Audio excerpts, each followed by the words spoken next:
Hello all, and welcome back to the Commander's Garage. I decided to try something a little bit different today. I'm going to be using a random commander generator to choose a commander. I will leave a link in the description for the website that I'm using. What I'm going to do is I'm going to choose a commander at random, talk about it for about 5 to 10 minutes, about its strengths, weaknesses, giving you guys a rough core on how to build it. So let's get started. Today's commander is Ghost Council of Orzhova. It's white, black for a 4/4 legendary spirit. Has an enter the battlefield effect where it drains 1 life from target opponent and you gain 1. It also has a single mana sack outlet. For another creature, you exile Ghost Council and return at the beginning of your next end step. After you sack the creature, pay the mana. The main goal of this deck is to set up one of the many possible combos. Drain all your opponents out by whilst you're buffing your life out, keeping yourself out of kill range. I'm going to go ahead and start off with just the main combo pieces. Most of you actually probably know this. It's Exquisite Blood and Sanguine Bond. When you have both out on the field, all you need is 1 point difference of a gain to you or a loss to an opponent, and you wipe the entire table except for yourself. Blood is whenever an opponent loses a life, you gain that much. Bond is the opposite. When you gain life, target opponent loses that much. Veto, Thorn of the Duskrows, is a creature with the same effect as Bond, but also for 3 and a black, you can give lifelink to your creatures. Aperture of Blood is a similar effect, except for it hits all opponents, but only for 1 damage. Cliffhaven Vampire is essentially a clone. It's just a little bit cheaper and mana and also has flying for Aperture. Marauding Blight Priest is yet again cheaper than Cliffhaven. No flying, does the same thing. Defiant Bloodlord is actually an exact copy of Bond on a creature. And then there is Viscapo, Guildmage. I know I mispronounced that. It's a really clunky version of Veto. You have to pay mana to either activate the lifelink or to activate the effect to drain your opponents. Blood is the main combo piece in this card on this one. So you're going to want to use tutors like Demonic, Vampiric. Even though there's life loss with Vampiric, you're going to gain it right back. Another combo is Bolas' Citadel, Aetherflux Reservoir, and Sensei's Divining Top. What you'll do is you'll start off by playing Aetherflux Reservoir. You'll gain a life. You'll play Citadel, you'll gain 2 life. And then you'll play Top, and you'll be gaining 3 life. Now you can put Top back on the top of the deck by drawing and putting it up there, and then cast it off the top for Bolas' Citadel. And each time what it's going to do is it's going to cost you 1 life to cast it, but you're going to be gaining at least 3 for the first cast, and then up from there, depends on how many other cards you cast this turn. And what you'll do is you'll sit there and consistently cast up, plus constantly regaining your life, and then you're going to just fire off Aetherflux at all your opponents. Aetherflux, you pay 50 life, and target opponent loses 50 life. Really solid. Some solid includes, for the base of this deck, white and black give you access to a whole slew of board wipes. So play a few to slow your opponents down to your speed. Choose flavor-based ones, choose one-sided board wipes. My personal favorites are Wrath of God and Black Sun Zenith. You want cards that are going to give you creatures lifelink, like Shadow Spear.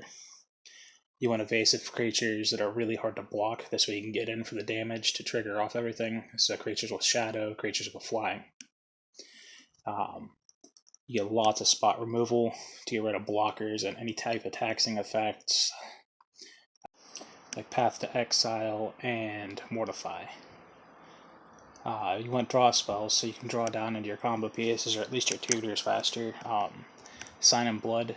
Your life's a resource, you might as well use it, and you're going to continuously be building it up, so that makes it even easier. You want cards with similar effects to your commander, like Vindictive Vampire, that bleeds your opponents each time a creature of yours dies. Cards like Gruesome Fate, they deal 1 damage to each opponent for each creature you control. You'll want to be running cards with the older mechanic, Extort, which, when you cast a spell, if you have a creature with Extort out on the battlefield, you can pay a white or a black, in addition to the casting cost, to drain all your opponents by 1. and then gain that much life. So if you're playing in a 4-player pod, you'll gain back 3. Soren Markov is a really big threat with his -3 for setting an opponent's life total to exactly 10. This does not combo off with the Blood Bond because it's not life lost. It's just changing their life total. That's some finishers in the deck. Wound Reflections. It's a solid finisher in this deck because at the end of each unstep, each opponent takes damage equal to the damage they've already taken. So say you dealt 10 damage to everybody. Well, guess what? They just took another 10. Archfiend of Despair is really similar to Wound Reflections, but it also adds the effect of keeping your opponents from gaining life back. The downside is it's a higher casting cost, and as a creature, it's easy to remove. Exsanguinate, a really solid finisher for X and 2 black. Each opponent loses X life, and then you gain life equal to the amount lost that way. So if you make X 10 and 4 players, they're all taking 10, you're going to gain back 30. Death to the Deathless is for X, 2 white, 2 black, and each opponent is going to lose X 2 times, and you're going to gain that total back. So real similar, say if you make X 10, they'll all take 20, and then you'll gain back 60. Torment of Hellfire. It's just a really solid card. It allows you can either use it as a finisher, or you can grind your opponents down to a standstill. You pay X and 2 black and repeat the following X times. Each opponent loses 3 life unless they discard a card or sacrifice a non-land permanent they control. Then we have Gray, the Merchant of Asphodel.